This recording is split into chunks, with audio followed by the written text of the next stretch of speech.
ICE Media Group Lecture Series.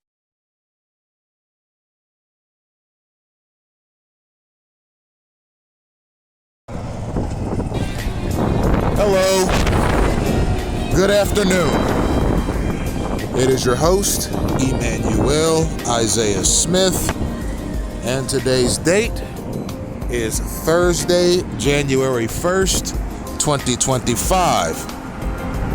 Happy New Year. The time is 3:37 p.m., and I am in Miami, Florida.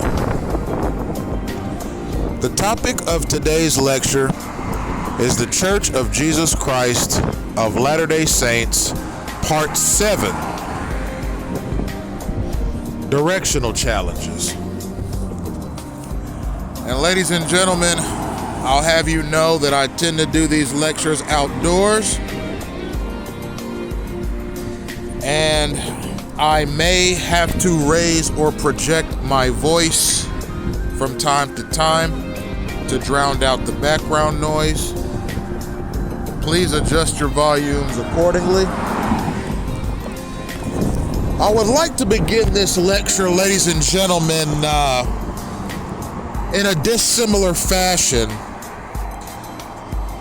than I began my previous lectures on the Church of Jesus Christ of Latter-day Saints.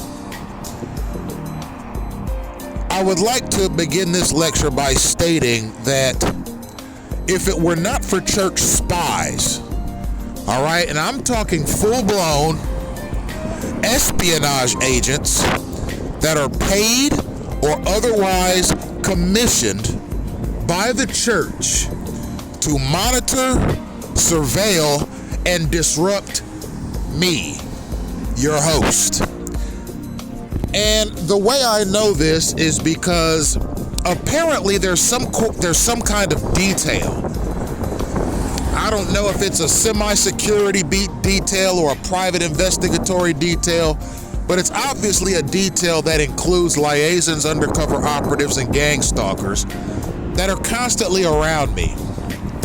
And if anyone from the outside wants to spy on me, use espionage tactics on me, or use disruption tactics on me, they have to go through my detail. Okay? Apparently this detail that has been assigned to me has exclusive access to my whereabouts, has exclusive access to my personal data and information, and exclusive access to where I'm headed. So if you're a entity or even a person or group of people that wish to access the location of Emmanuel Isaiah Smith, you have to go through this detail. And what this detail does is it allows people to tap into my exact location, but only using methods that they approve. And as of right now, the methods that my detail approves is intentional biohazardous conditions, germ warfare, robbery, assault, pestering, perpetual stalking, and all of this has to be taken advantage of through a covert system of signals, verbal commands, vehicular maneuvers, various other symbols, and the use of electronic earpieces in which my stalkers get direct instructions as to my whereabouts from a third party. So if you want access to me and you're going through my detail, you're gonna have to pay them somehow. I don't know if it's money, I don't know if it's credit, I don't know how they take payments. They might take payments in the form of favors.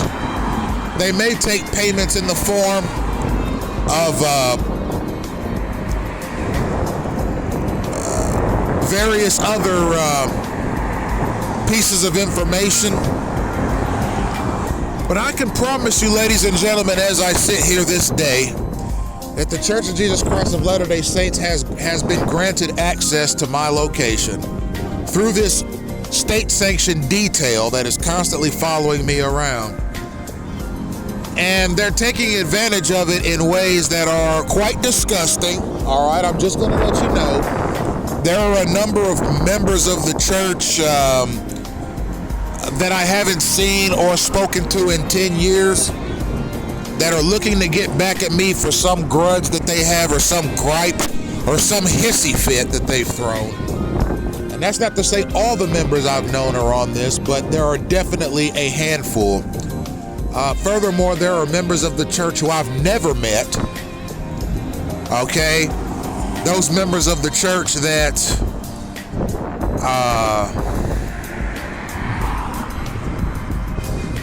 have only heard about me through word of mouth.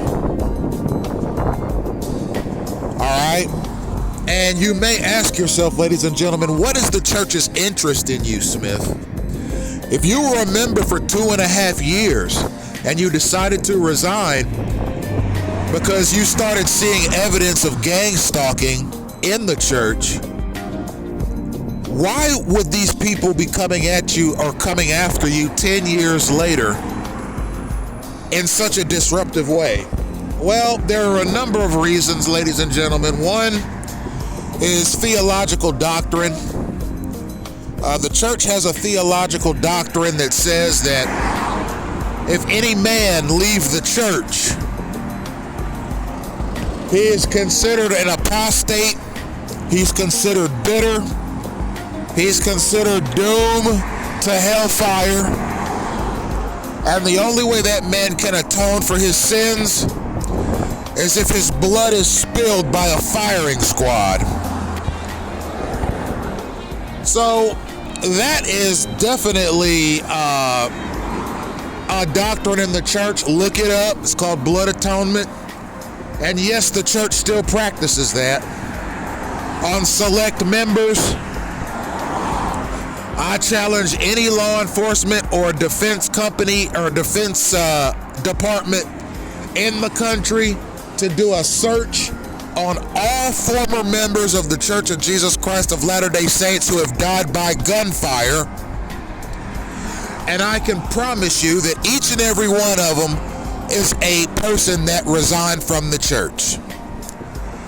And that I can promise you, ladies and gentlemen. Do the research. It's out there.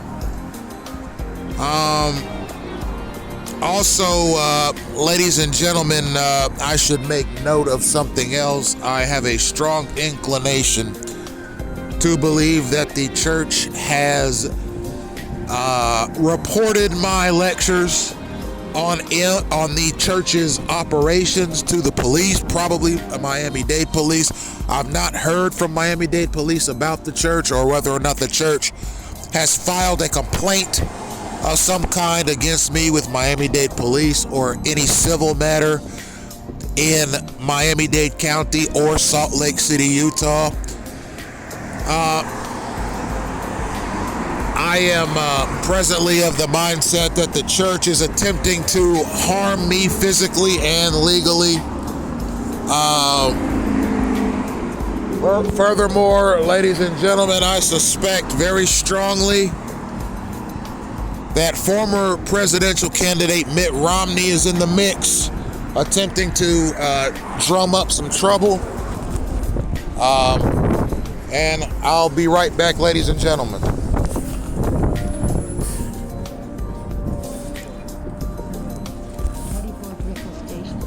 Home fare is $2.25.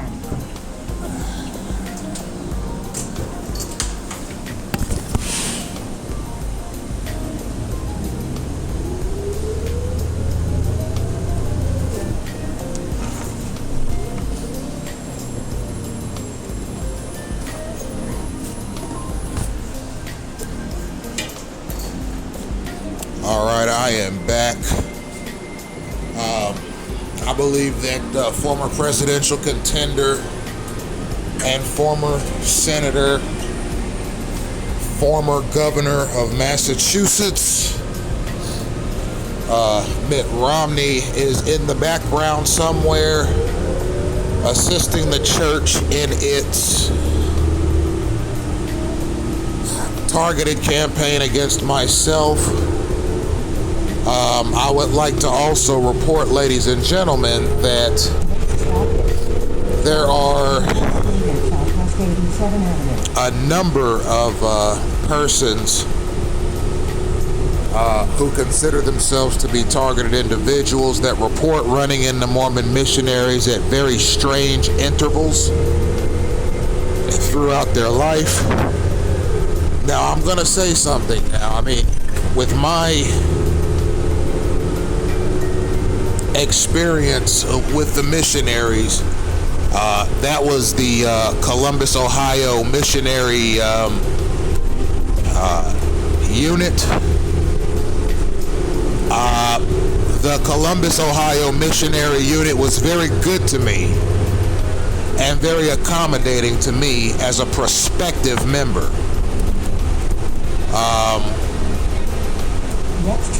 I have no complaints about how I was treated by the missionaries or the Columbus, Ohio missionary unit, which oversees most of the missionary activity in Dayton, Ohio, where I was living at the time, and was also the city where I first ran into the missionaries.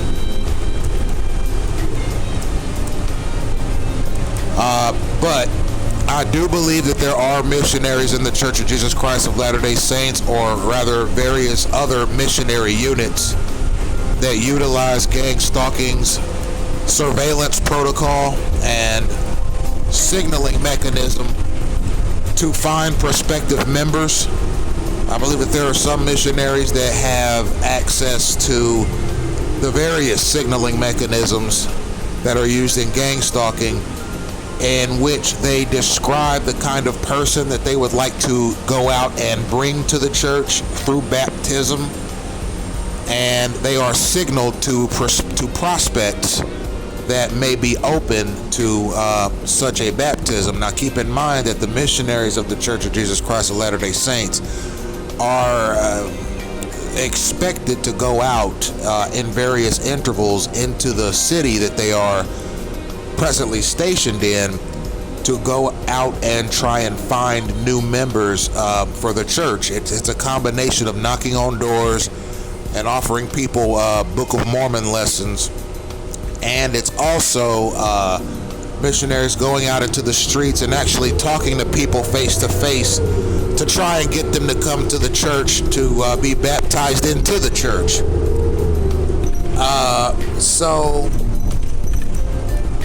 With me personally, I was approached by, I've been approached by missionaries dozens of times over the past 20 years. And I found it peculiar, but now I know why I've been approached by Mormon missionaries dozens of times. It's because they've been signaled to me by a third party. Ladies and gentlemen, I would like to begin this matter by letting you know that, as always, I exercise my First Amendment right to free speech. And I exercise that First Amendment right responsibly. And I invoke my First Amendment right to the United States Constitution right now, today. And this First Amendment right is a guiding light for all citizens of the United States, because it's a shield against tyranny. Now, if the Church of Jesus Christ of Latter-day Saints is attempting to cause some sort of a legal drama surrounding my work, particularly that work that is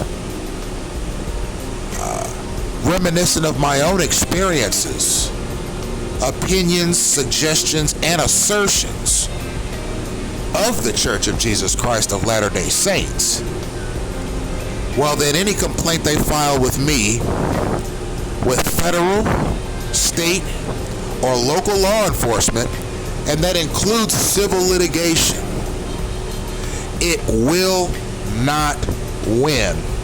It will not go through. it will not succeed. It will not get the upper hand. And the reason it won't is because I have the First Amendment right under the United States Constitution to say what I'm saying now, to say what I've said in the past, and to say what I'm saying in the future. And I'm going to let you know something else, ladies and gentlemen. I take my First Amendment right very seriously. I take my constitutional freedoms and liberties very seriously. I take my inalienable rights very seriously. And I can assure you right now, ladies and gentlemen, that if anybody were to go after my freedom of speech, well, let's just say I'd pick up my tablet right there on the spot and give them quite an earful. Okay? Ladies and gentlemen, I just want what any sovereign United States citizen wants. And that's a chance at life, liberty, and happiness. Okay? Those rights and liberties that are set forth in the founding documents of this country.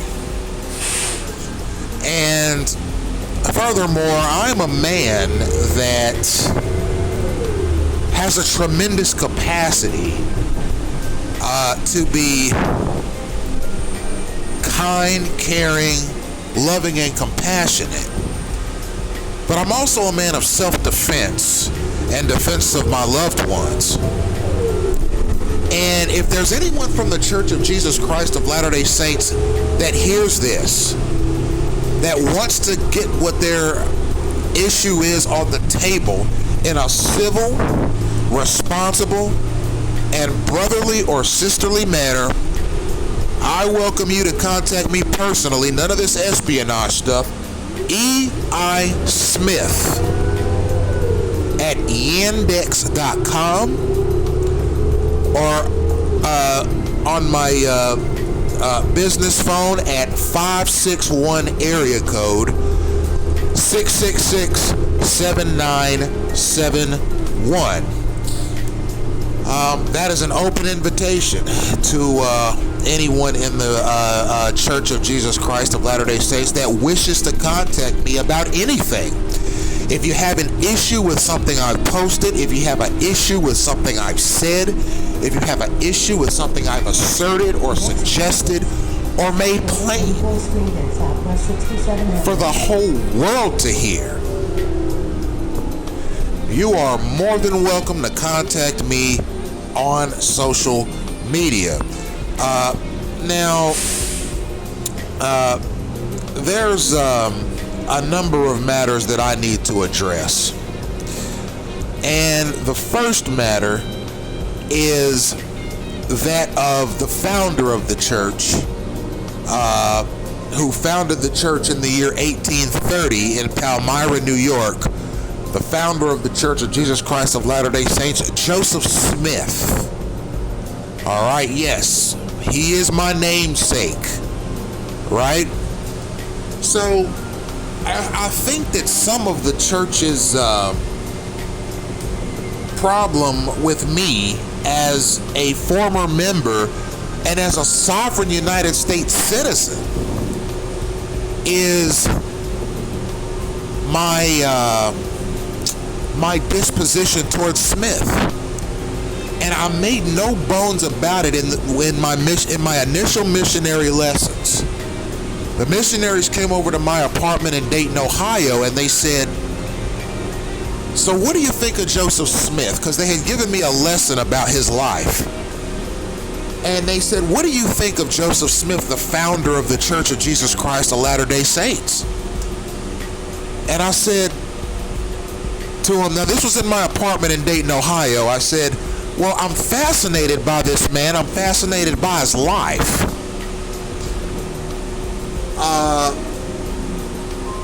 And the reason that I'm fascinated by his life is because he was a wild, wild man. Just like I am. And he lived a life that had perils, just like my life had perils. And he sought to use resources at his disposal to remove those perils, just like I've sought resources at my disposal to remove my perils. Okay? Joseph Smith was a man that he was a spiritualist. He was a spiritualist man that had a unorthodox Christian upbringing. And the reason his upbringing was unorthodox is because his parents, and this is documented, were very astute practitioners of witchcraft. And when you mix witchcraft with Christianity, you're going to get some interesting doctrines. Now, I'm not here to criticize the doctrines of the Church of Jesus Christ of Latter-day Saints, but I am going to say this, ladies and gentlemen. Joseph Smith once asserted that there were Amish people living on the moon. Now, ladies and gentlemen, I am not here to criticize that man for what he believed. For all I know, in the year 1850, 1860, 1870, there might have been thousands or hundreds of thousands of Americans that believed that there were Amish people living on the moon. But let me tell you something, ladies and gentlemen. The trajectory of Joseph Smith's life and the trajectory of the revised gospel of Jesus Christ that he preached was indicative of his upbringing in witchcraft. Okay?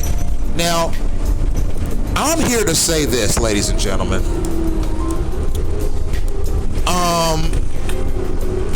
What you believe, outside of the traditional gospel of Jesus Christ, that's your business. That is your business, and it is between you and your Creator. And ultimately, whatever you need to supplement your faith in your Creator or your Savior, whichever you prefer, that's totally up to you, and that's something that is up to you and your family to decide to pursue or not. But here's something that has perplexed me for 10 years now. All right, now Joseph Smith was a man that enjoyed liaisons with women. Now, I don't know any man under the sun that doesn't enjoy liaisons with women, but Joseph Smith enjoyed them to the point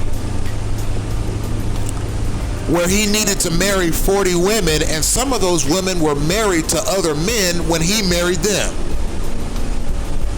Okay?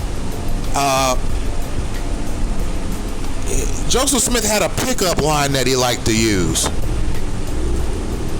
All right, so let's say you were a male in the church, the early church, particularly in Nauvoo, Illinois, where Joseph's headquarters was, and Joseph Smith was preaching a sermon. And he looked out into the congregation and saw you sitting down next to your wife and your kids. And he fixed his eyes on your wife and said, wow, that's a stunningly beautiful, stunningly gorgeous woman that is married to one of my congregants. I want her for myself. So Smith had a pickup line that he liked to use on guys' wives. And what he'd do is he'd send the man out into the wheat fields, or he'd send him out onto some construction site for the building of a building to do work for him and his church to get you out of the way. And then he'd send your kids to a babysitter or something so the wife would be by herself. And then he'd approach your wife and say, I need you to meet me in my offices ASAP. And keep something in mind, at this point in time in the history of the church, and really ongoing, Joseph Smith was seen as a prophet, a real prophet, a prophet that was on par with the prophets of the Old Testament, like Abraham, Moses, Job, Ezekiel, Daniel, Jeremiah, Hezekiah, Obadiah, Nathan, Samuel, Eli, Isaiah, Joel, Jonah. Okay, he was seen by his church members as being a prophet on the same tier with them. So if he asked you to do something, the members of the early church saw that as a sign from God that they needed to do something. So what he'd do is he'd tell you as the husband to go somewhere, and then your kids would be occupied. And then he'd pull your wife to the side and bring her into his office, and he'd say, look, I had a dream about you last night.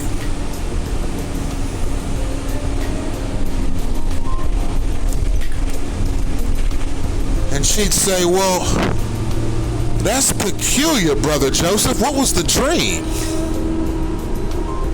And he'd say, and he used this same pickup line on all the women he married, and he married 40 women with this pickup line.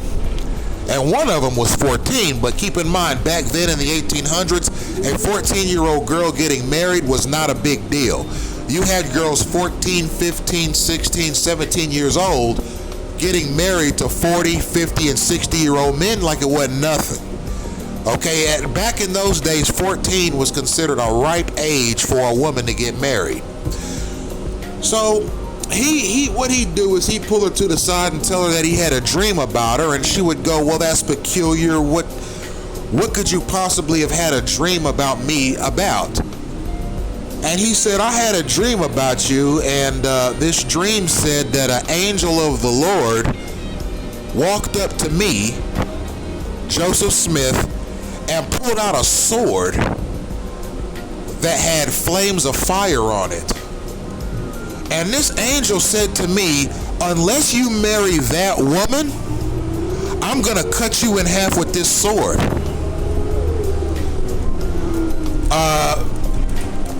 And so he would tell these women this pickup line, and they all fell for it. Every single one of them, all 40 of the women fell for that pickup line. And they would say, oh my God, I don't want an angel of the Lord to cut you in half with a sword. Yeah, Joseph, I'll marry you. And then he would take them as his wife, and now her husband is without a wife. And he did that to 40 different women, and he used that same pickup line on all 40 of them. And they all married him off of that pickup line. And you know, it's sort of the foundations of the church. Okay, I'm not of the mindset that, you know, this guy was a creeper or anything. I'm not saying that. There was polygamy in the United States at that time. It was looked down on. All right, the federal government of the United States thought it was disgusting because it had heard reports that this church had guys marrying 2, 5, 10 women and keeping them chained inside the house like animals until he got home. And the federal government at one time investigated, like, what gives? All right, we're going to send troops into. Now this was after Smith, but we're going to get into that too. Okay, because the second president of the Church of Jesus Christ of Latter-day Saints was Brigham Young, of whom Brigham Young University is named after, and he's the one that moved the church from Illinois to Utah and helped Utah get statehood. But at some point, the federal government of the United States said, you know what, we're hearing some things about some of the stuff that the Church of Jesus Christ of Latter-day Saints is doing in Utah with all these women that these guys are marrying them. You know, keeping them on leashes and stuff like that, making them walk in single file lines. through the Media town. Group Lecture Series. All right, so everyone could know whose wives they were. Brigham Young had 50 wives. And at some point, the federal government sent troops into Utah to see what was going on with these women. And the Church of Jesus Christ of Latter-day Saints, this was in the probably the 1860s, 1870s. The federal government of the United States sent troops into Utah and to investigate what was happening with that church. Brigham Young came up with an idea on how to get rid of the troops. And so he told some of his closest advisors, he said, when those troops come into Utah, I want you to throw every pretty woman we have at them.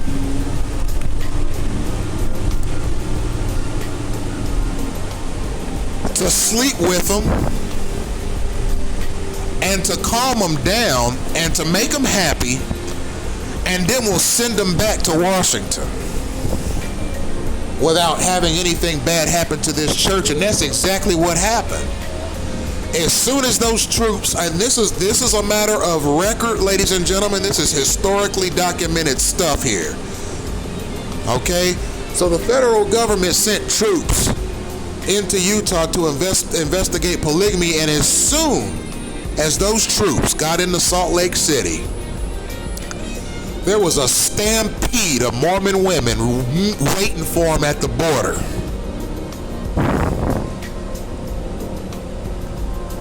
And these troops were on these horses, and they were weary. They were weary. All of them had wives and kids back at home. They were on a mission to investigate this stuff and report back to the federal government. They were weary. They had a long trip, a perilous trip. They might have had to fight off some Indians on the way down there. Okay, and as soon as they got to Salt Lake City, they got stampeded by a herd of pretty women. And that was a clever tactic by Brigham Young, because as soon as they saw those women and those women started trying to carouse with them, those troops jumped right off those horses and took those women to the nearest brothel and laid down with them. And afterwards, these troops were kind of like, they were confused. They were like, well, maybe the Mormon church ain't so bad after all.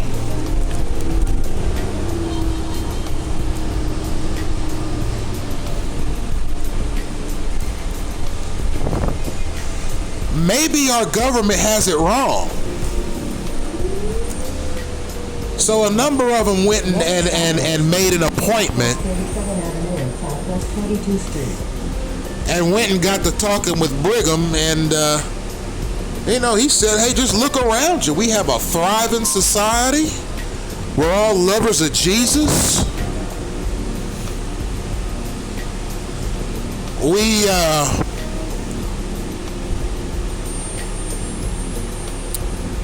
have a wonderful church. We have many locations here. We baptize our members in the name of the Father, Son, and Holy Spirit. We have jobs that we offer all our men. We pay them good. We have our own currency. We have our own banks. We have our own schools and educational system. We have our own schools and colleges here. We take care of all our members. We have a standing army in case any Indians try to migrate through here. We have our own police force and sheriff's department here. We have a farming and agricultural environment. We grow our own crops. Our women and children are well taken care of. We build our own homes and houses. It's a beautiful location, rolling land, rolling hills. We have one of the most beautiful temples you've ever seen that we do marriages in. We do baptisms for the dead. We do baptisms for the alive. We do baptisms for children. We do baptisms for adults. All our male members hold the Aaronic priesthood. And some of the higher ranking members hold the Melchizedek priesthood. We pray for our members with the laying on of hands. We protect ourselves at all times. We love one another. We care for one another. We get along with one another. And I'm the prophet of all of it.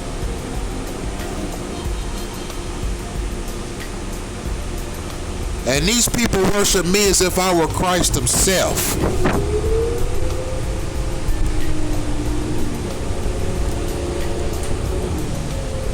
And the troops said, well, what's this we hear about you guys auctioning off women to your male members? And Brigham Young said back to him, well, yeah, we do auctions, but these women are well taken care of by their husbands. And the troops were like, well, what is this we hear about 13, 15-year-old girls getting married to 54-year-old men? They said, those men take care of those girls as their wife and spiritual partner, as is prescribed by Jesus Christ in the Holy Scriptures.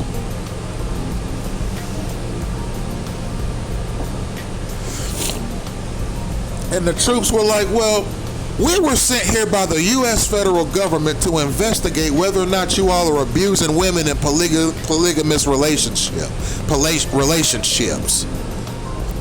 And Brigham Young said, well, I'll tell you what, here's what we're going to do then. I'm going to bring out all 50 of my wives, and you can examine them, you can inspect them, you can look them up and down, you can look at all the kids we have, and everybody in this church that has more than one wife, we're going to bring all those women out for you to look at,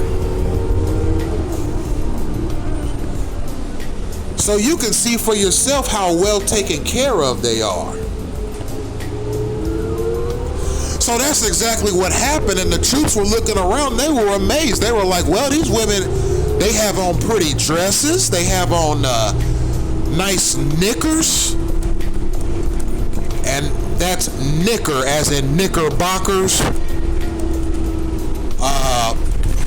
They got beautiful shoes on. Their hair is nice and well made, and their hair is nice and well done. They have on beautiful jewelry. They look good. They smell good. They look like they're in good shape. They look healthy. And then Brigham brought some kids out and said, well, what do you think are our kids? And the troops looked around and said, well, these kids look healthy. They look smart. They look well attended to. They have on beautiful overalls. They got on pretty brown leather shoes.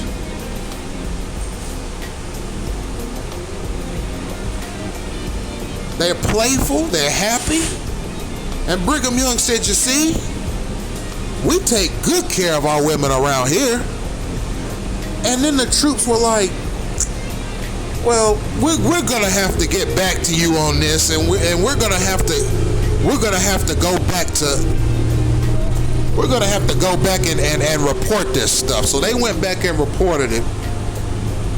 And the federal government of the United States said, well, you really let those people run the tables on you, didn't you?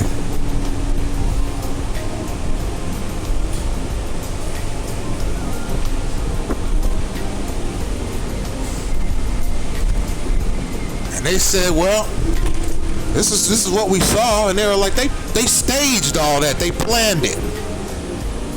They knew you were coming to Utah, and they planned that so that you would come back here and talk about how great they were, and it worked.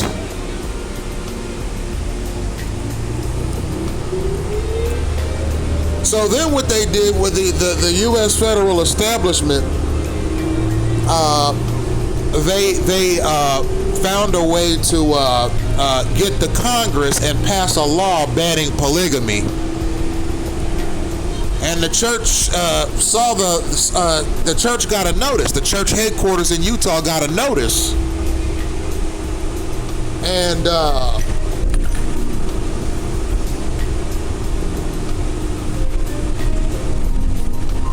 And the notice said, well, the federal government of the United States has passed the Edmunds-Tucker Act, which bans polygamy in the Union. And the church wrote them right back and said, well, how dare you tell us we can't practice polygamy? We've been practicing polygamy for 50 years now, and we're not going to stop because of you or nobody else. And they said, and on top of that, polygamy is in our religious doctrines.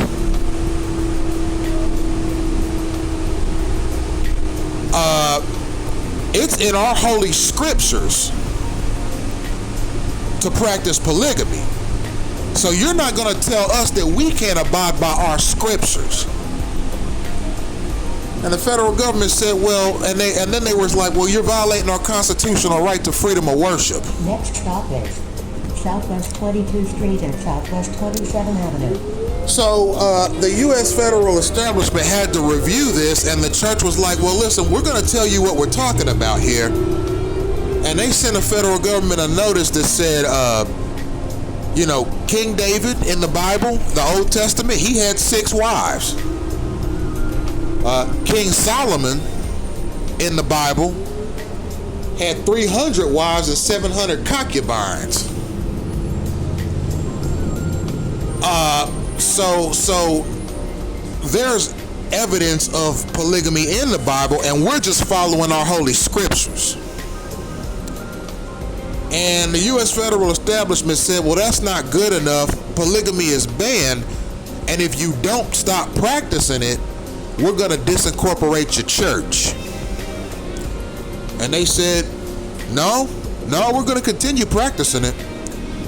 So the U.S. federal government officially disincorporated the Church of Jesus Christ of Latter-day Saints. And it remained disincorporated for a period of years. And it was difficult for the church to operate, because after that the U.S. federal establishment kept sending troops in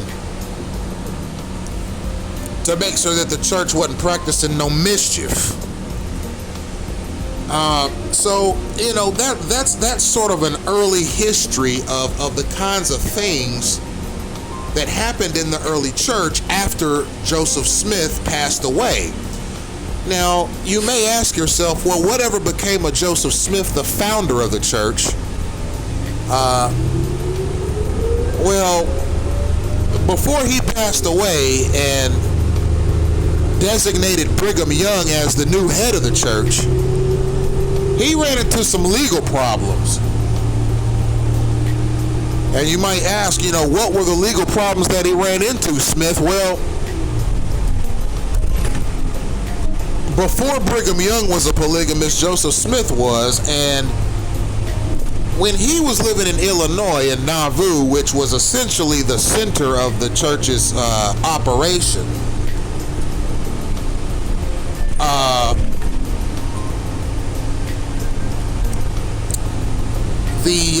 the authorities of Illinois, the governor, was essentially of the mindset, well, this is a degenerate practice. We don't like it. We don't think the women are being treated fairly. And we're going to put a stop to this. And so they attempted to get him off of that practice. And eventually what the governor did was he sent out a decree so that the local newspaper, I think it was called the Expositor or something to that effect, post a news article about the polygamy that was being practiced in the church. And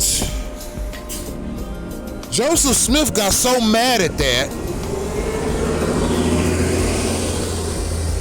that he hired a team of people to vandalize the printing press that made that newspaper. And they destroyed that printing press for publishing that article about him engaging in polygamy. And the governor of Illinois got so mad at that, because keep in mind, we're talking about the 1800s here. And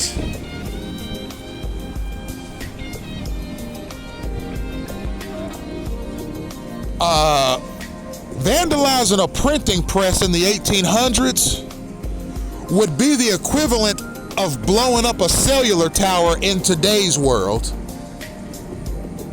All right, it was considered an act of domestic terrorism.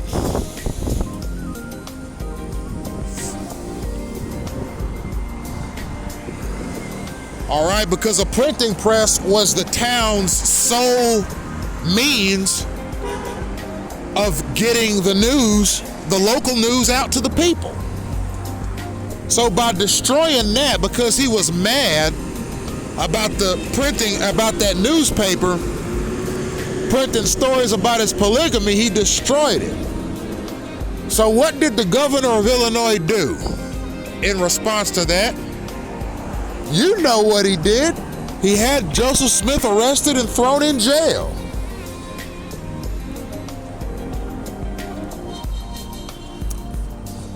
One second, ladies and gentlemen.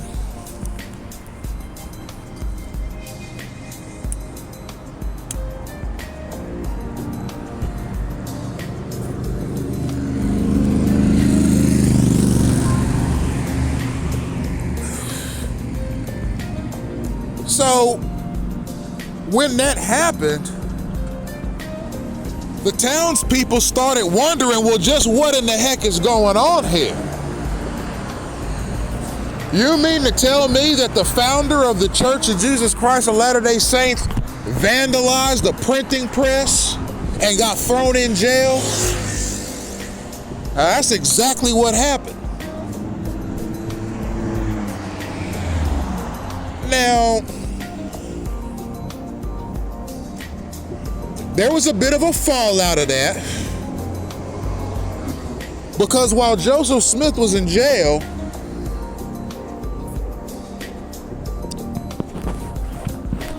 some people started airing some grievances against him. And I'm not just talking about the townspeople, I'm talking about the Freemasons, because Joseph Smith was in the Freemasons as a fraternal organization.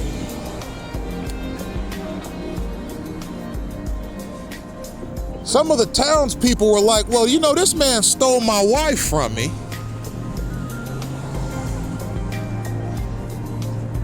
I mean, he sent me out into the wheat fields to sift some wheat and sent my kids out to play. And while my wife was alone,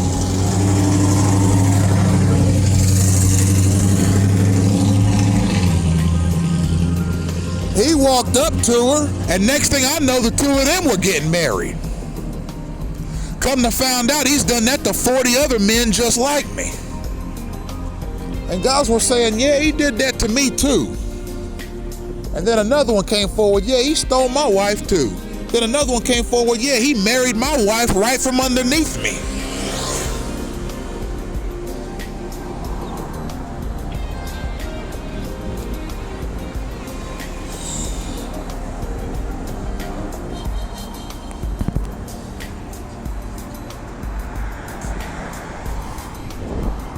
And they were like, we might have to do something, but we're gonna wait.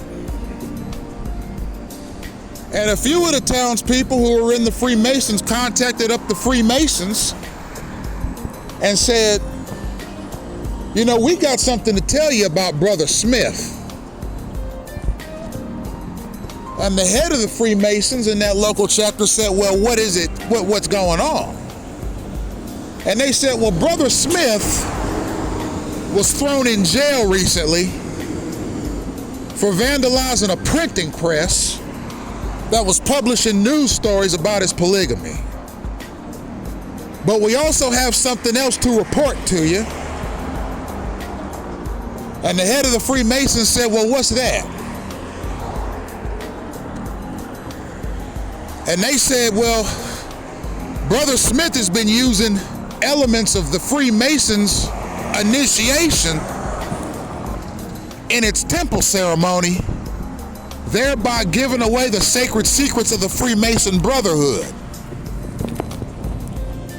And see, back in those days, the Freemasons were known for killing people who gave away their secrets of how they operated in their temples. So they said, so are you telling us that Brother Smith over in Nauvoo is giving away the secrets of the Freemasons in his temple ceremonies? And they said, that's exactly right. And they said, well, describe them to me. And they said, well, you go into the temple, they give you a sermon about Jesus and Adam in the Garden of Eden. And then they have you do some temple ceremonies, and those temple ceremonies are the same ceremonies that they do in the Freemasons. And they said, well, I'll be darned. He is giving away the secrets of the Freemasons in his temple ceremonies. We're going to have to go over and kill him.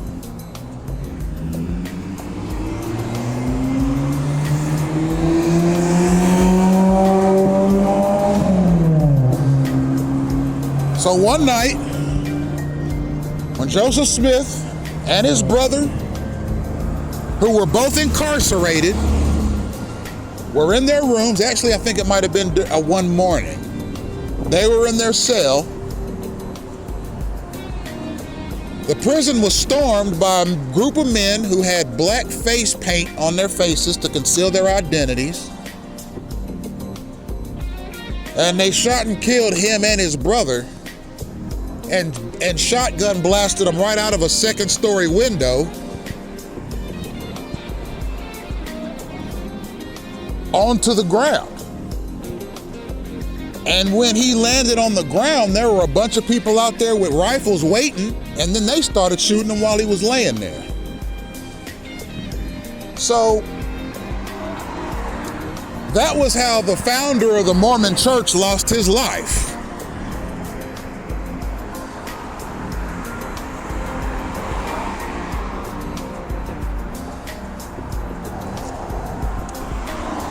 And then I just told you the story of his successor, Brigham Young, the things he did to get rid of the federal troops. Now, I say that to say this, ladies and gentlemen. When the sister missionaries gave me they gave me sort of the more romantic details of Joseph Smith's life. They didn't tell me everything that I told you.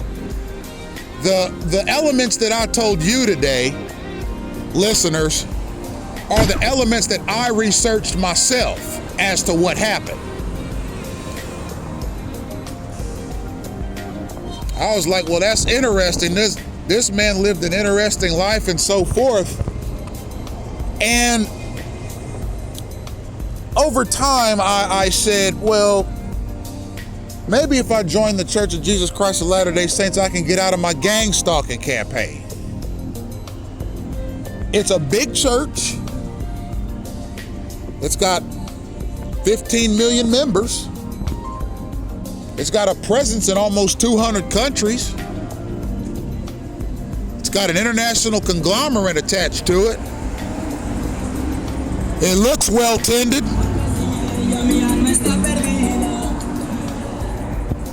It looks as if everyone is on the up and up. I'll join. And I did my very best over the next 2.5 years to be a decent member. It just didn't work out because of my gang stalking campaign. See, some gang stalking crept into the church, and I wasn't able to perform my priestly duties as I'd hoped. So I resigned, and the church has been watching me from that day to this, using various espionage mechanisms and disruption tactics in retaliation. But you see, ladies and gentlemen, I don't have any grudge against the Church of Jesus Christ of Latter-day Saints. I don't have any grudge against any of the members. Some of the most beautiful acquaintances and friendships that I've ever had. I don't know if those friendships are still valid because I don't know how the members feel about me right now. But I met some beautiful, beautiful people in that church. In both the Beaver Creek, Ohio and Kettering, Ohio congregations that I'm sure are still prospering to the present day. That's not my issue. All right? This is not the prosperity gospel, ladies and gentlemen. I'm not sitting here and telling you that if you join the Mormon Church or if you don't join the Mormon Church, that you're going to receive blessings untold or not receive blessings untold. What I'm saying is that when I joined, I saw it as a nice church with nice people, and it was a way for me to have a nice break from the daily grind that I had as a college student, to fellowship with people who had an interesting doctrine that they followed. Okay, I went to the temple. I did baptisms for the dead. Okay, I gave testimony. I gave talks. I met with missionaries. I did home teaching.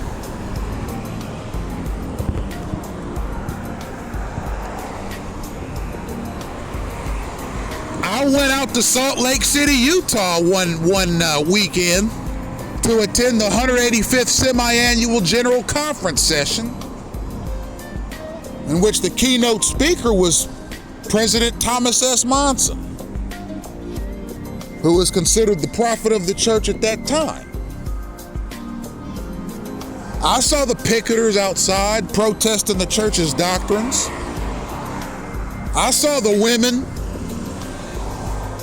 standing outside the General Conference Center begging men to marry them.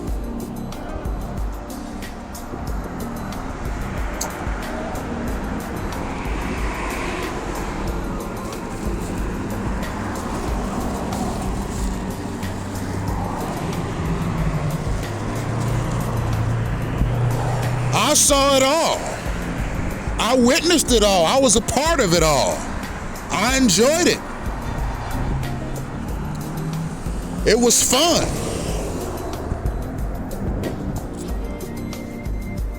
But ultimately, ladies and gentlemen, the very ugly practice of clandestine gang stalking reared its head in the walls of the church, in the congregation that I was a part of, and disrupted me in ways untold. I had to take a break. I said, I'm sorry, I just can't do it because there are some things happening in this church that are really, really irritating me.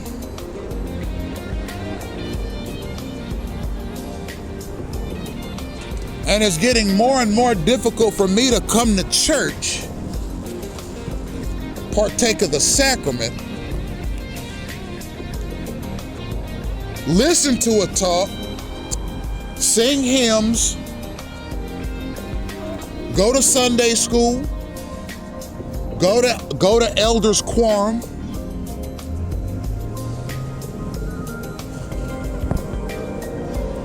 participate in my calling.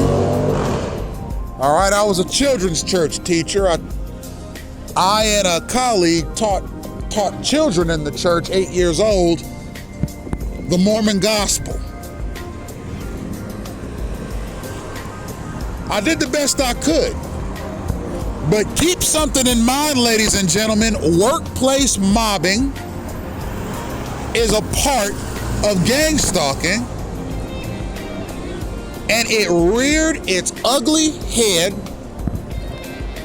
when I was trying to do my calling on a weekly basis. And your calling, that's your responsibilities that they give you in the church. So I did the very best that I could given my gang stalking campaign, but workplace mobbing, which is a central component of clandestine gang stalking, reared its ugly head in my life.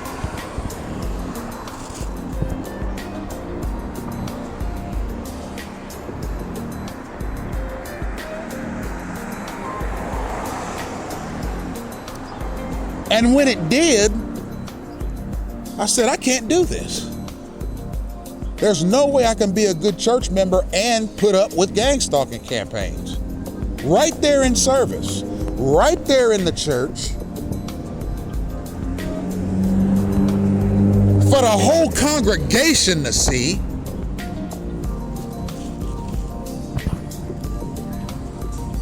And one day the bishop asked me, he said, Brother Smith, he said, I noticed you've been missing quite a few church services. And you know, I couldn't go to him and say, well, Bishop, the reason I'm missing church is because I'm in a clandestine gang stalking campaign I just can't deal. I couldn't do that. I didn't want to drag the bishop into this.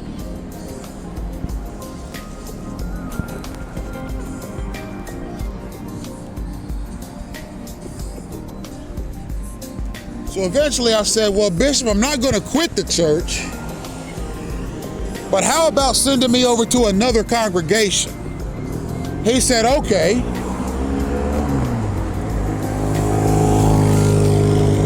He said it quick too. I mean, I emailed him at 11 o'clock one morning and said I needed to go. And he emailed me back at 11:05 and said, all right.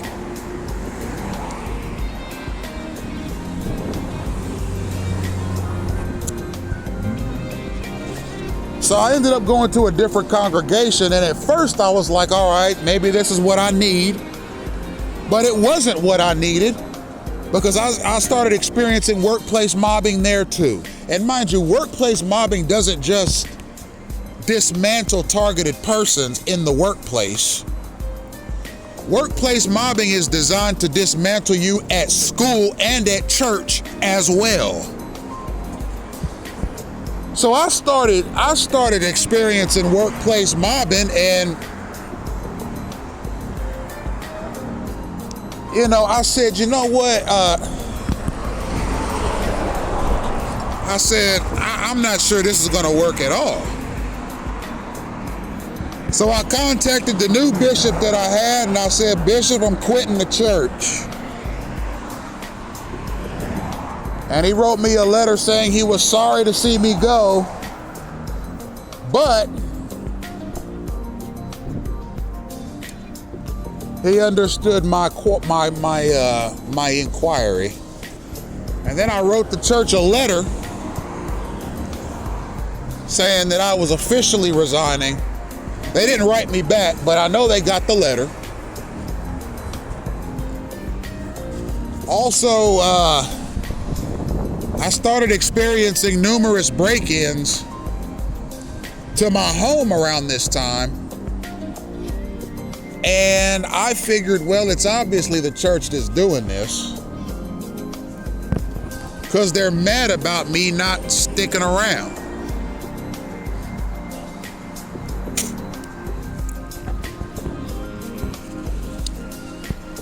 So at that point, I grew angry, and I called the Global Services Center of the church, and I was upset. And I told whoever it was that answered the phone, I said, I need you to take some information down for me. My name's Emmanuel Isaiah Smith. I was baptized April 18th, 2015. My current calling is the primary. I hold the Melchizedek priesthood. And I need you to erase me from all your systems. All right, then I called the family history director, and I said, sir, all of the family history that I've done with this church in terms of tracing my roots and all that, I said, I need y'all to delete all my family history records from off your servers because I quit. Now, I never talked to anybody from that day to this in the church, but that was 10 years ago. But now, 10 years later, gang stalking has reared its ugly head again in the form of spies from the Church of Jesus Christ of Latter-day Saints using espionage and disruption tactics against me in the name of Jesus.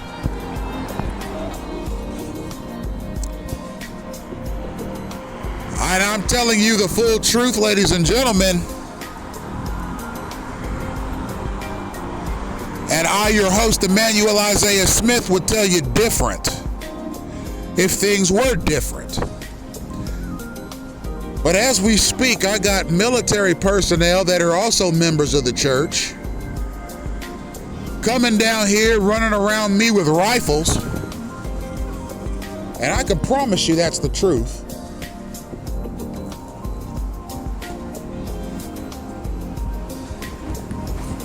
Probably in an attempt to give me the same death that Joseph Smith, the founder, had. Well, I hate to tell you this, church, but despite a lot of the warm memories that I have of being a member, y'all ain't gonna lay no hand on me because you're out of your league, you see. You can't go against what I got going. My lectures are being heard worldwide. You can't use no rifle-wielding church member. I don't care what department of the Army he's in. I don't care if he's in the Air Force.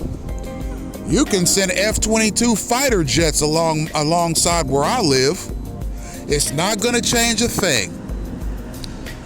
I came to the church with the expectation that I was going to give it a good go and that I was going to learn a lot and achieve a lot and help the church establish itself as a good place.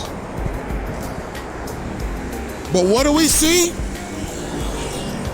The Church of Jesus Christ of Latter-day Saints is participating in the same kinds of gang stalking that I see narco-terrorists participate in, and that's a shame. And the reason it's a shame is because the Church of Jesus Christ of Latter-day Saints has a doctrine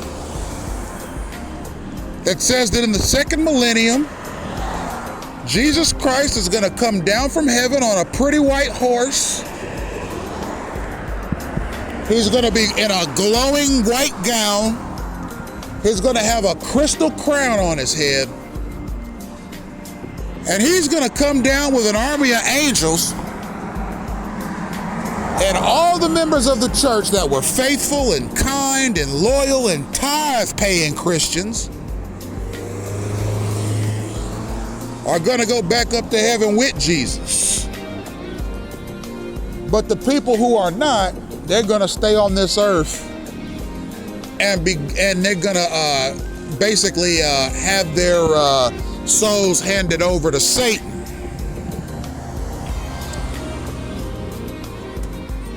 So are you telling me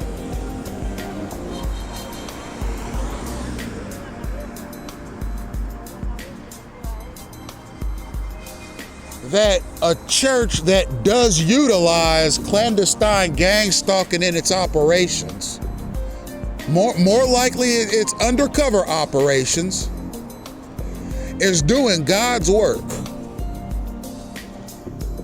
All right, I have trouble fathoming that.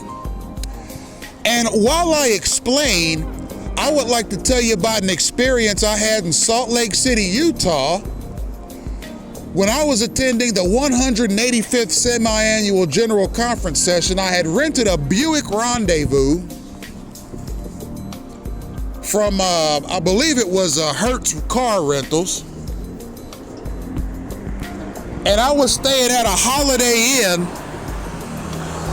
that was right next to an FBI building. Now, mind you, ladies and gentlemen, at this point in time in my personal trajectory through this world,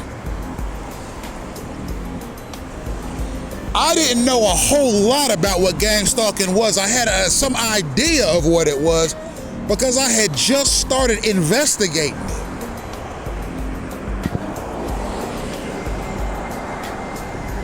But I chose that Holiday Inn that was right next to that FBI building in Salt Lake City, Utah, because I figured, well, if any place here is safe, it'll be this Holiday Inn next to the FBI building. But boy, was I wrong. I mean, I was there for a weekend, and I attended 2 sessions. I attended the priesthood session, and I attended the general conference session. And so I would go to my hotel. This is in Salt Lake City, Utah. Now, this is the mecca of the church's operation. I'd go inside my hotel room after a day of having met with some of the missionaries I'd met originally. You could see pictures of me and them on my Blogspot page. I toured the city, I drove around. I saw the rolling hills and the big, beautiful rolling mountains in Utah. It was like a dream.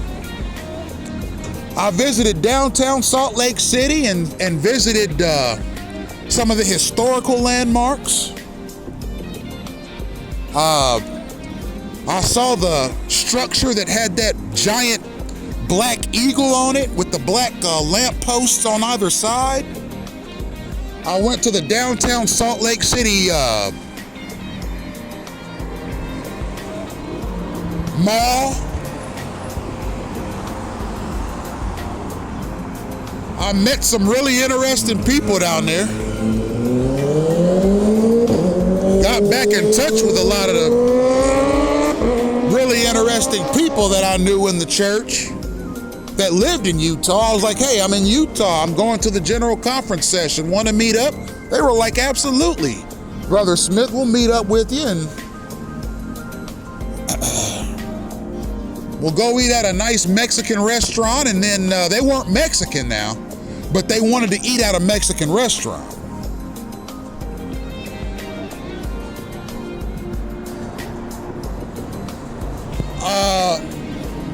So we ate and visited some places, and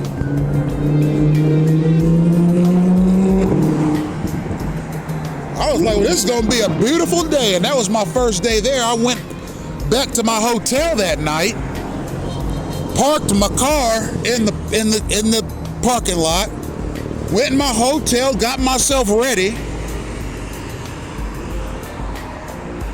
came back outside the next morning to attend the priesthood session. And as I was sort of circling my car, because that's what I do. If ever I have a car rental, I circle the car a few times each day to make sure there are no dents or dings or scratches in it. Because when you return the rental car to the rental place, it's got to be in good shape. So I wanted to make sure it was in good shape. So I circled the car and I looked around the back of the car that I'd rented, and somebody the previous night had walked up to my rental car and tried to snatch the license plate off of it.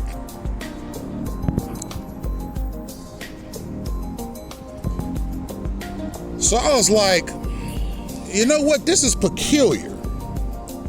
This is peculiar because this is my first time in Utah ever. Who knows that I'm here but some people in Ohio, right? It might have been some of those jokers that I knew in high school plugging into my gang stalking campaign trying to sabotage me out here. I just don't know. I just don't know.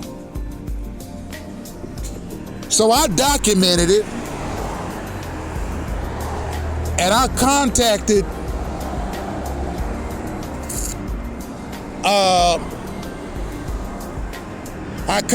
the car rental company, and I said, well, you know, I'm here in Utah, and I've rented a Buick Rendezvous truck, and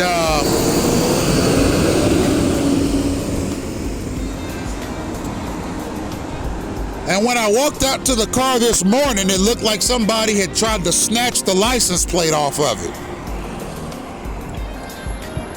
And they said, well, Mr. Smith, we appreciate you contacting us. Don't worry about it.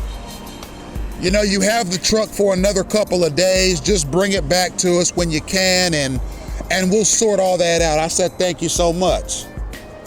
So then that night I went to the priesthood session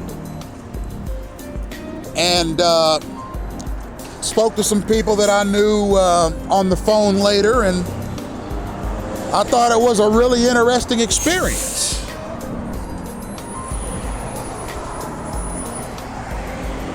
So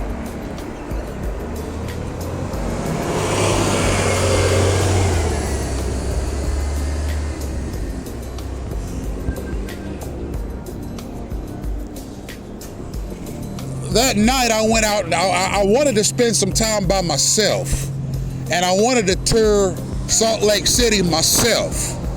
So I drove around and took a look at some stuff and kind of took the city in.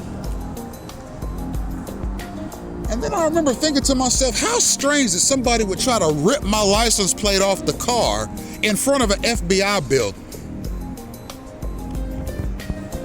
And then I remember thinking to myself, I guess these stalkers don't care where I'm at. They're going to try to sabotage me either way. And mind you, vandalism is a part of gang stalking. Targeted persons get their homes and cars vandalized all the time by these stalkers. So that night, I went back to the hotel because I was going to be there for another day and a half for the general conference session, and then the next day I was going to check out and go back to Dayton. So I parked my car, took pictures of it, the entire thing inside and out, to make sure that, you know, all was well with it other than the license plate. And I went inside the hotel, prepared myself, and went to sleep. So I got up the next morning,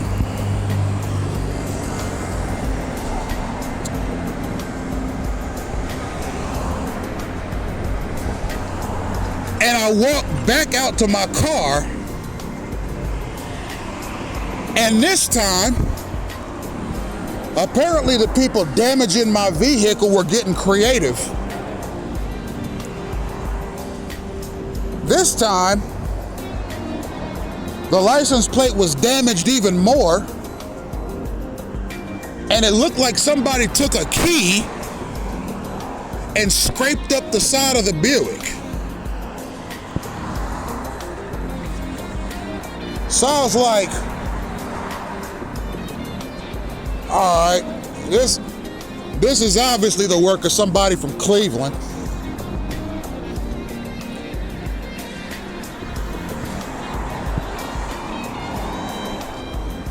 So I contacted the car rental place again, and I said, well, it looked like somebody tried to snatch the license plates off the car again, and this time they took a key and keyed the side of it. Do I need to file a police report?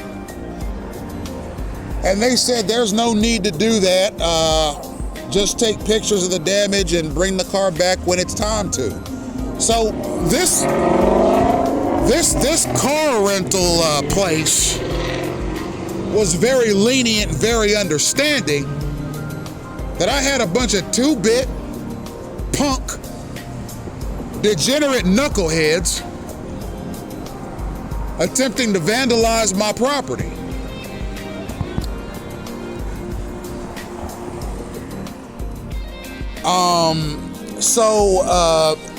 Despite that, I stayed and went to the general conference session. It was very uplifting and inspiring. And later on, I got something to eat, went back to the hotel, and prepared for my final day in Utah. So, I went ahead and did my same routine, got dinner, went to the hotel, went to bed.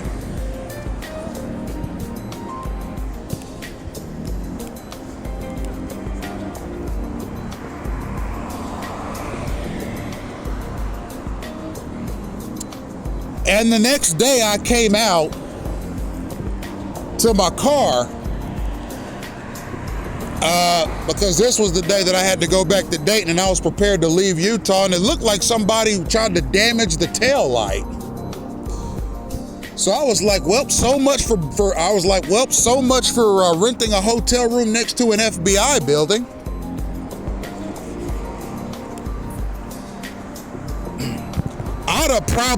My car would have probably been safer if I had gone to a housing project somewhere in Salt Lake City and parked my car in the most dangerous area and took an Uber to the church function.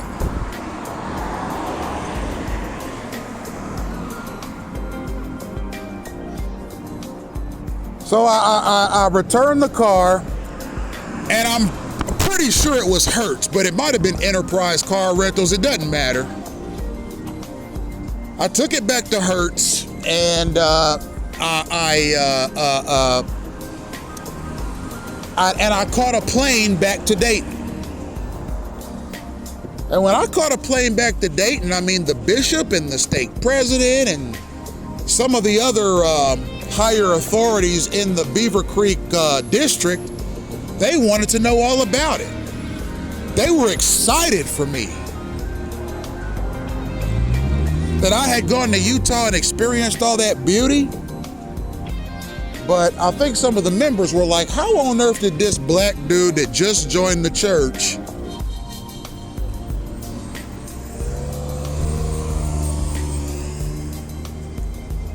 get tickets to General Conference? I've been a member of the church 50 years and I haven't gotten tickets. But it's not about that. You can't go against God's work. What God wants to happen is going to happen, period.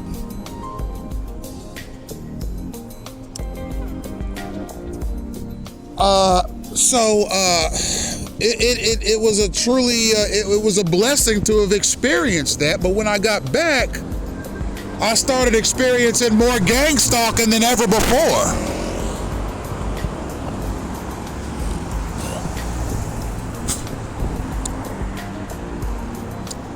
And I had an interesting time with some Samoans that visited the church. You see, because there were some Samoans at the conference center during General Conference, and they were looking me up and down like, who are you and why are you here? You don't look like nobody here. You're the only black dude in the conference center. Everybody else is either white or Samoan. And see, the Samoans,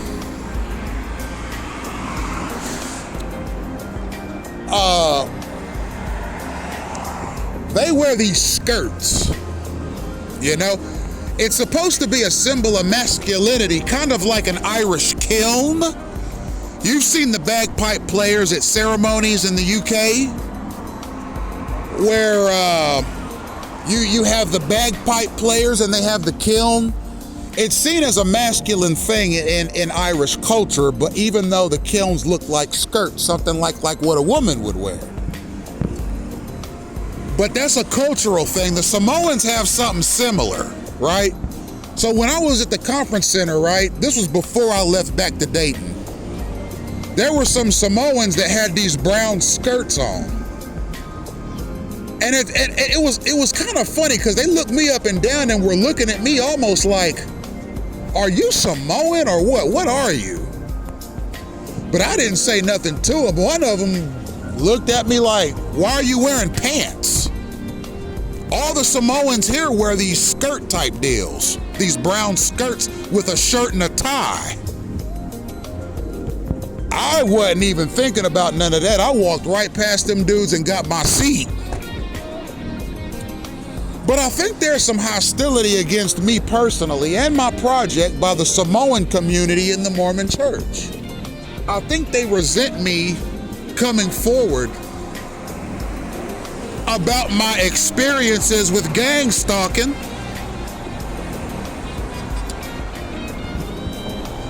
and they don't like that I'm a man that speaks my mind and takes advantage of my First Amendment rights.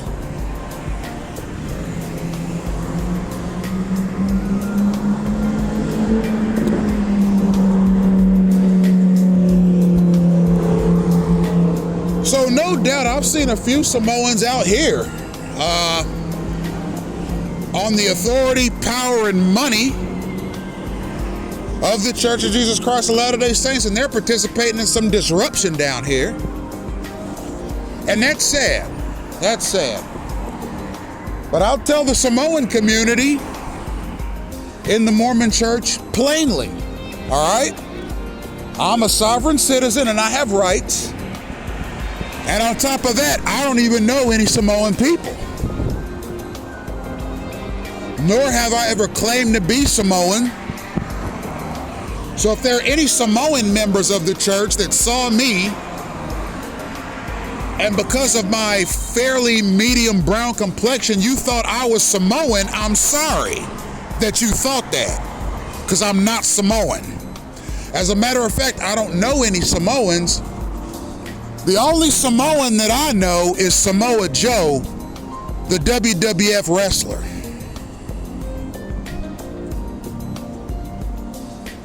All right, he had a nice gimmick in the late 90s. I think he won a couple of tag team championships.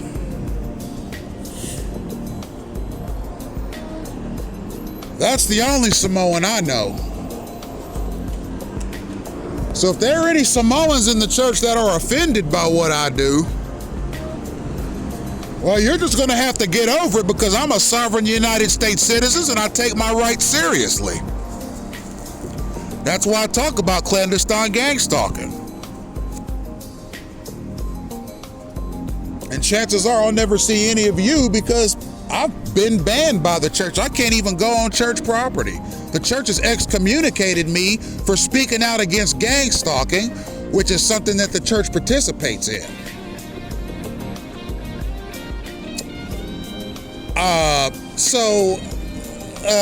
Ladies and gentlemen, I mean, you see the general gist of the trajectory of my foundation's education and experiences in the church.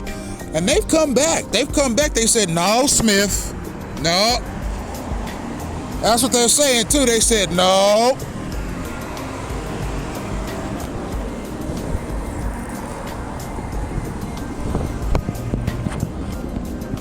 They said, you ain't about to come to this church, partake of our sacrament, meet with our missionaries, go to our temple, go to our conference sessions, see our prophet in person, do stake testimony, do talks in the wards, do home teaching, take a calling in the primary ministry,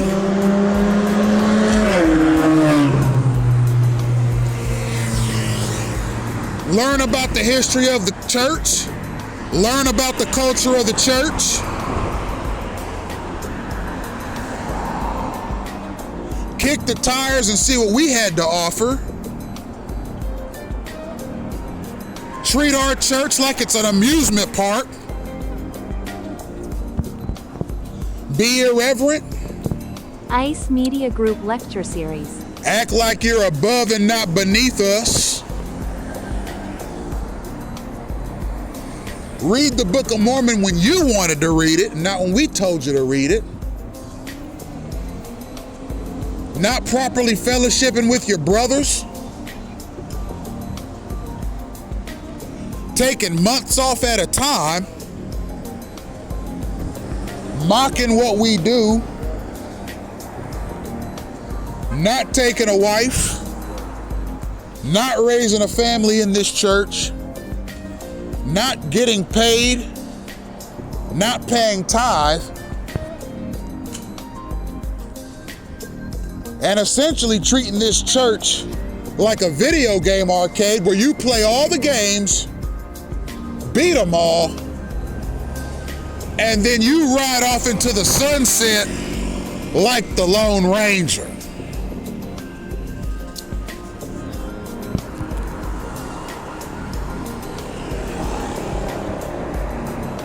You ain't gonna treat this church like that, Smith.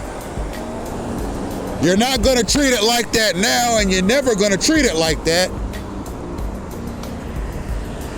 Because we're divesting the priesthood from you. We're going to revoke all your blessings. And you'll never be allowed into the walls of this church again in any capacity. To that I say fine. To that I say fine, and to that I say thank you. Because now, if I see any of your members, and I don't care if they're in plain clothes or not, I don't care if they're in the Air Force or whatever, if I see any of your members around me, and they're using disruption tactics, you know what I'm gonna do, church? I'm going to do just like I'm doing right now. I'm going to record a video about it. And I'm going to post it on the internet so the whole world can see it.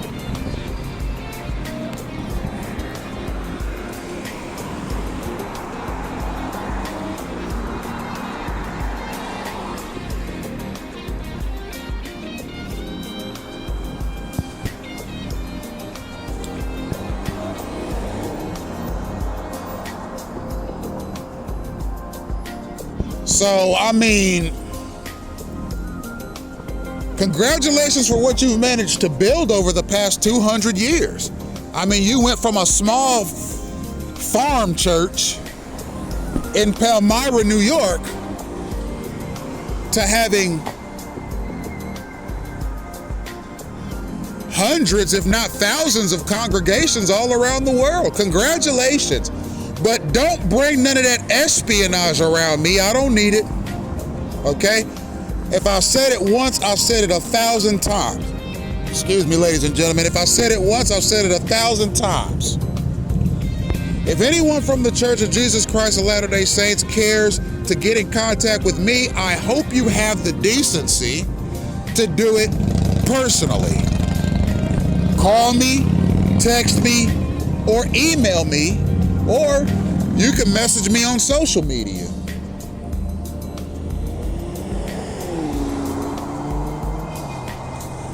Otherwise, I don't need the espionage and the disruption.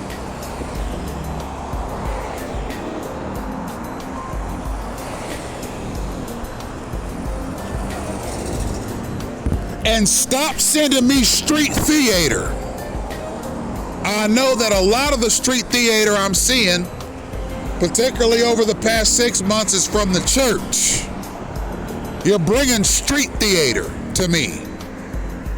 And ladies and gentlemen, let me give you some semblance of what this street theater is about, right? So I've talked about street theater in the past as a component of clandestine gang stalking, right? It's when gang stalkers act out scenes from your life or act out scenes from the life of people that you know right in front of you. So I'm gonna let y'all know something right now, because I'm here to be candid. So somebody in the Church of Jesus Christ of Latter-day Saints is sending me street theater that looks something like this. Missionaries, female missionaries that I've worked with in the past, street theater of them with their breasts hanging out, and a child is breastfeeding on them.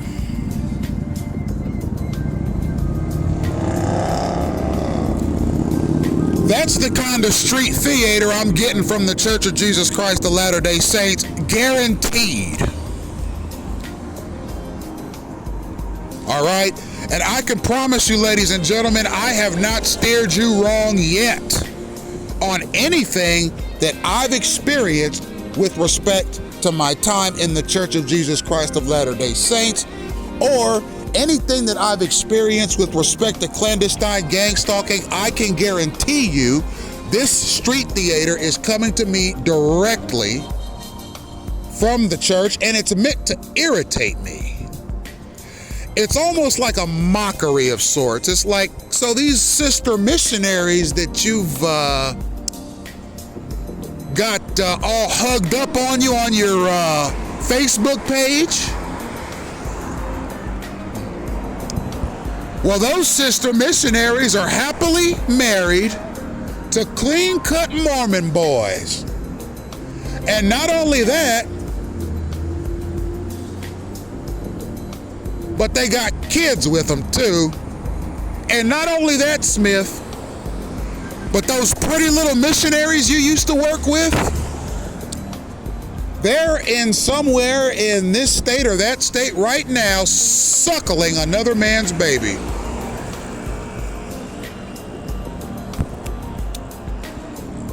And trust me, ladies and gentlemen, do not think for 1 second that I'm trying to be improper with this. Okay? Not everything that comes out of the church is good and holy. I have seen lots of vulgar street theater come out of that church to me. Okay? And I would also like to tell you about an experience that I had with one of the members on Facebook. All right? And this is gonna tie into the subtitle of this lecture, Directionally Challenged. Right? So, I'm a regular user of Facebook. I use it multiple times a day, actually, as a part of my project, exposing gang stalking and giving opinions on political matters and theological matters and philosophical matters. So one day, and I swear to you on everything I love, this happened. One day, I went onto my Facebook page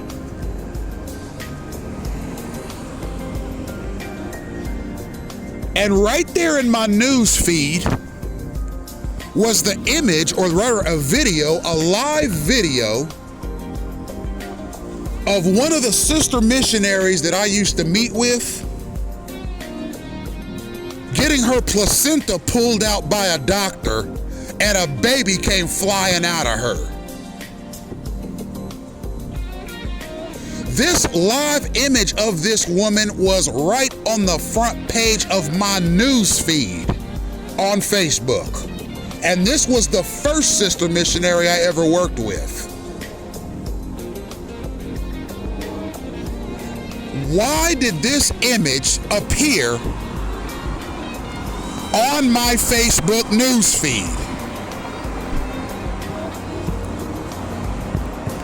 It was done by someone in the Church of Jesus Christ of Latter-day Saints to try and anger, irritate, annoy, or upset me Because this was the sister missionary that introduced me to the church in the first place. And I had no idea at first that it was her, because her last name has changed. Because she's married now. And I don't know how or why, because I didn't add this person as a friend on Facebook, because I didn't know her name. All I knew was her first name. I didn't know what her new last name was, so I did not even know who this person was at first, because I didn't recognize the name. But when I clicked on the Facebook page, I saw that it was indeed the very first sister missionary that I ever worked with, who was in a group of two with a different last name because she was now married. And it said that me and her were friends on Facebook. And I remember thinking to myself, how on earth did me and this woman become friends? I mean, I wouldn't mind being friends with her on Facebook, but I didn't do this. How did this happen? I mean, again, I don't mind. I mean, we're, as far as I can tell, we're still friends on Facebook, but I didn't initiate that or approve that.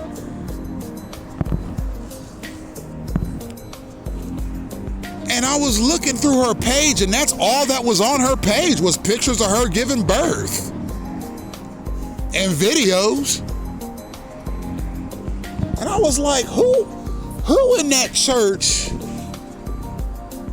is this tomfoolish? What man in this world would post images like that of his wife on Facebook and send it to somebody that she used to preach to?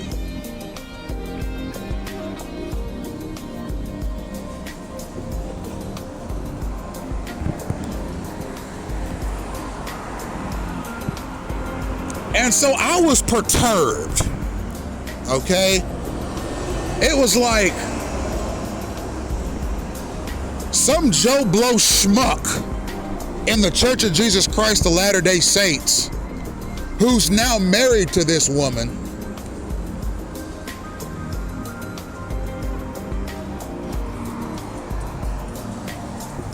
who apparently knows who I am,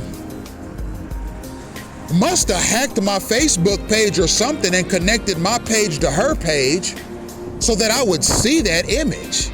It was almost like the guy was saying, yeah, you worked with my wife in the past, but I'm the one that got her pregnant. Look at our baby.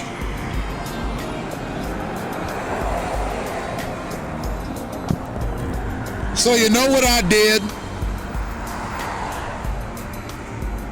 The image of that woman giving birth, I gave it a thumbs up on Facebook, almost as if to say back to the guy, yeah, you sent me this image and I'm gonna go ahead and thumbs up it. For her benefit and yours, so that you can know that a member of the church that worked with your wife back when she was single now knows that her husband has posted an image of her giving birth and having her placenta removed on Facebook for the whole world to see. It was obviously mockery. I don't know if it was meant to make me jealous or what, but that's not the kind of relationship I had with this woman. It was the relationship that a prospective member has with a missionary and her companion missionary. The two of them came to my home 4 or 5 times a week at one point for an hour a day and informed me about the benefits of joining the church. That was the extent of my relationship with this woman while she was single. But I guess that her husband somehow found out about me and was like, well, I'm gonna go ahead and show this guy who she's with now. And I'm gonna put an explicit image of her on Facebook giving birth to my baby, not yours. And I gave the post a thumbs up like, well, good going, buddy.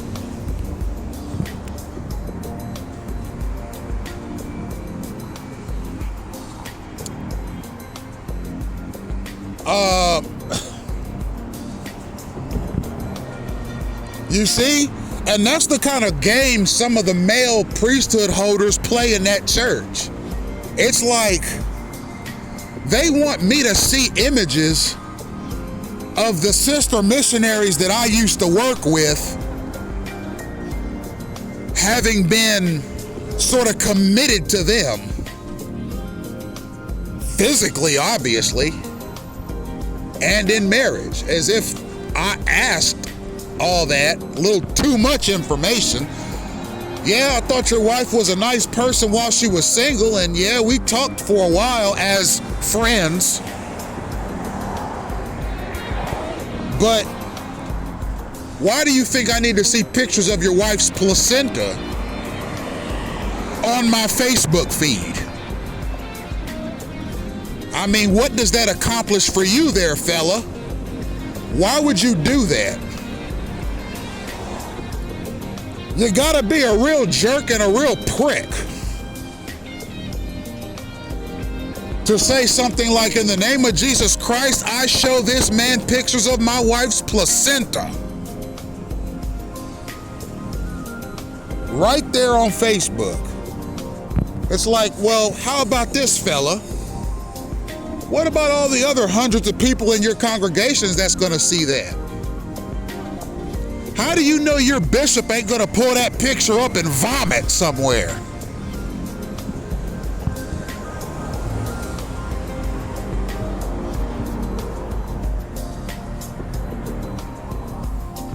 Good going, congratulations. You and about 7 million other men in that church are now married. Congratulations. Good going. You mean to tell me you actually knocked her up? Really? How long did it take you there, buddy? Did you do it the first year or did you wait a while? Did you use birth control or condoms or anything at first?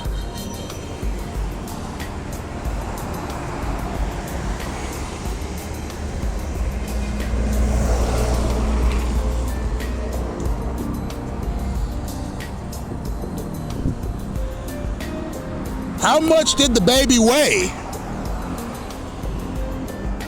Did she push it out naturally or was it a C-section?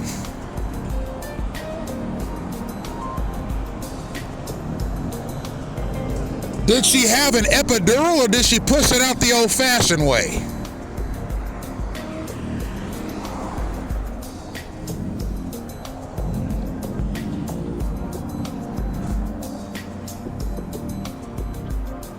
How long was the baby when it was born?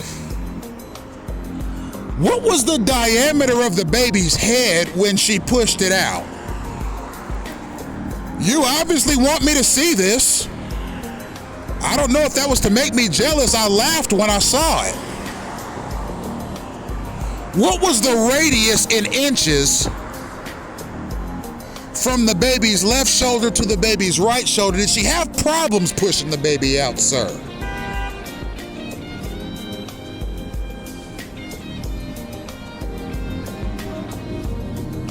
Did you pray to Jesus that the birth would be quick and easy, or did you just wing it and rely on luck? Was the doctor that delivered your wife's baby a man or a woman? How many years as a physician did the doctor that delivered your wife's baby have on the job before he delivered it? Did the doctor who delivered your wife's baby say a prayer over her before the delivery? Did the doctor who delivered your wife's baby say a prayer after the delivery? Did the doctor that delivered your wife's baby say a prayer during the delivery? Did you say a prayer before, during, or after your wife's delivery, sir? You obviously want me to see vivid pictures of her having it.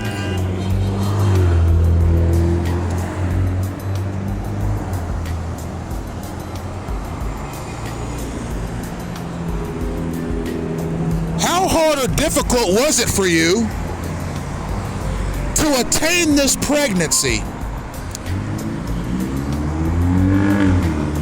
Did you have to go to a fertility clinic? Did you do in vitro fertilization?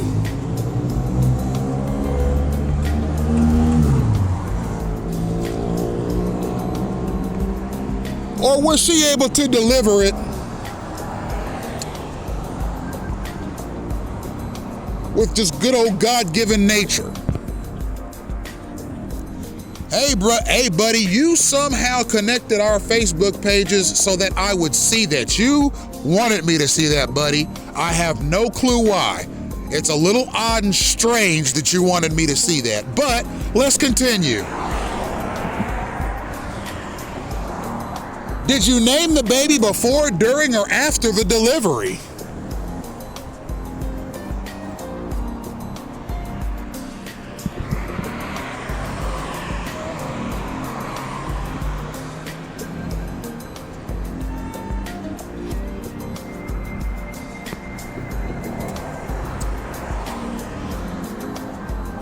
Did you name the baby something out of the Bible or the Book of Mormon? Did you name the baby after you? Is he a junior?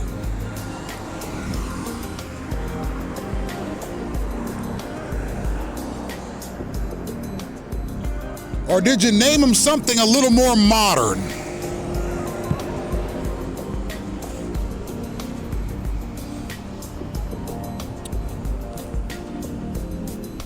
Did you have a baby shower after, sir? What'd you guys get?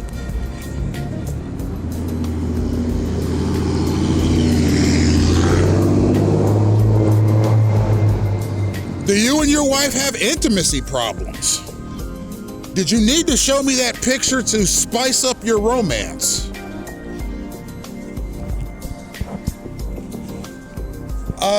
If you were pre-informed of the gender, were you happy or sad that it was a boy or a girl?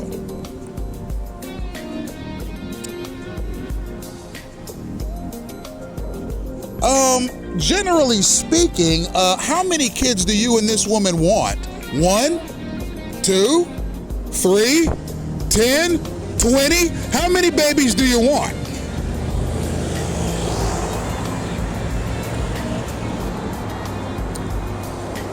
And are you gonna send me pictures of all of the births? You degenerate knucklehead, you. I ought to take the picture and email it to the prophet and say, why are your priesthood holders ensuring that me, your host, Emmanuel Isaiah Smith, am receiving pictures of missionaries I used to work with giving birth? What is the cause of that, Mr. Prophet?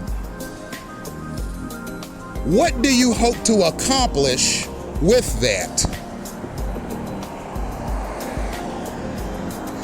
Am I to be invited to the next baby shower? Does this couple need a new blender? Maybe they need a new toaster oven? Perhaps next time this couple gives birth, I could buy the baby a new apron or something, so that when it's eating smashed pears and carrots, if it spills the pears and carrots, it goes right on the pretty little apron and not on the baby's clothes. What do you all need from me? Does the baby need hooked on phonics, anything to help it learn? I am here for you, okay? You can't run a successful church. I don't care how many members you have. or how many wards, stakes, or congregations you have around the world. I don't care. You can't run a church and provoke people at the same time. Do you know why? Because you're gonna lose credibility, church. If you're using the name of Christ to provoke people, is that gonna help or hurt things?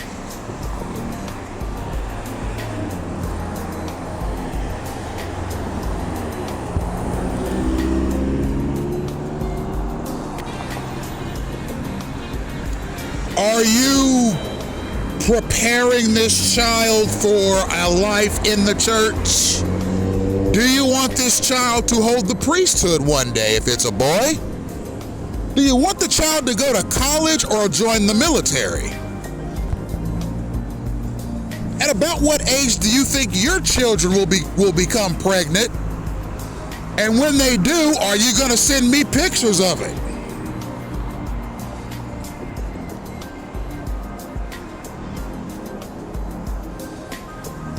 That is an extremely goofball move. And if the dad hears this, he'll probably go, oh, that's all right. I'll just get on my hands and knees in front of a Book of Mormon.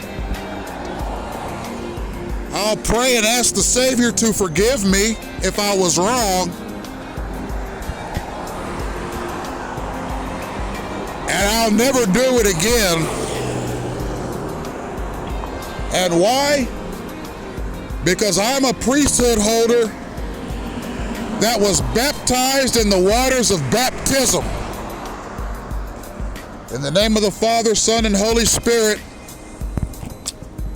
And because of that, and because I've kept my temple ordinances and encouraged my wife and children to do the same, I will one day reach the celestial kingdom and be with my heavenly Father once again.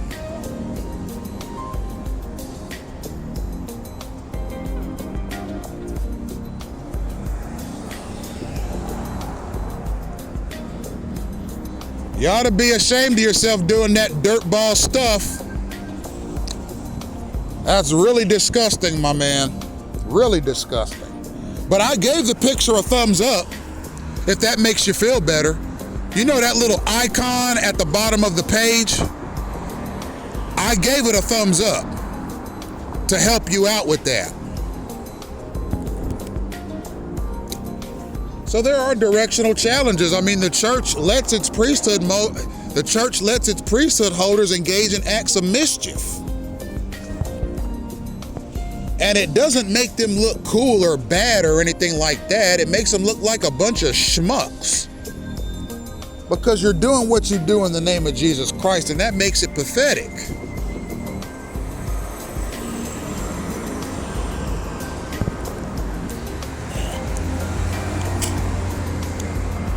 I got members of the Church of Jesus Christ of Latter-day Saints listening to me right now. Who does that God think he is, coming to this church and leaving it, and then 10 years later he's talking about gang stalking and implying that our church is a part of it and calling us names and making us out to be jerks, and we're not? All of us love our wife and our kids and our bishop and our church, and we love our Savior Jesus Christ. And one day we're going to be with him again in paradise. I don't care what this Smith guy says.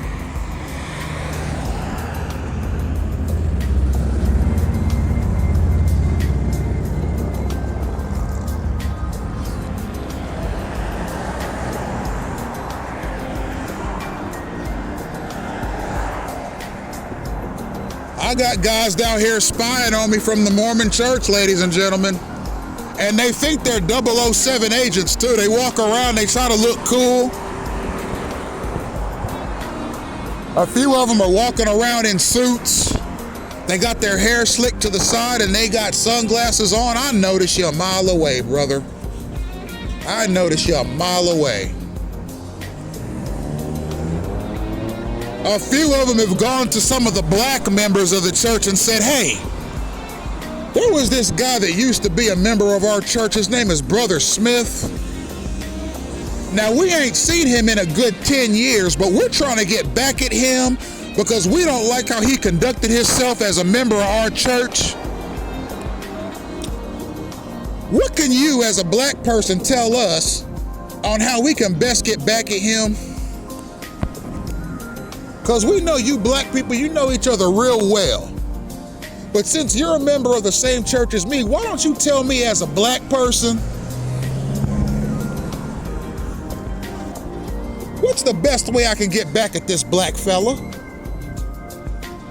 And these members are looking at him like, you know what? This is an opportunity to show these people that we won't care about race at all. Sure, we'll help you out. We'll help you out in the name of brotherhood and the name of the Savior. So here's how you get back at him. And I'm telling you this as a black person because, hey, look, I want to be a member of this church and I love all my fellow congregants.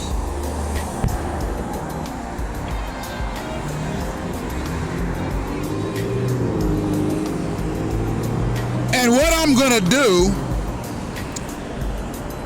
is I'm gonna help you out, buddy. Because even though we're different races, we're still brothers in Jesus Christ. And I'm gonna help you out, buddy. I'm gonna tell you as a black person how you can get back at him the best way.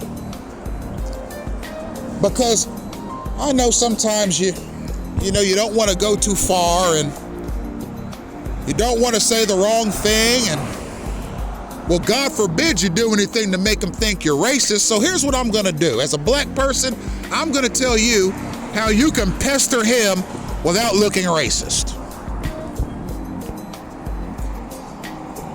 So they say, so here's how you do it, brother. You have to use the right words. If you encounter him, don't be scared. God is with you. Jesus is with you. Don't be scared. I'm going to teach you how to deal with this guy. Right? Because who does he think he is to join the church for 2.5 years and then leave, and then 10 years later accuse you of gang stalking? Who does he think he is?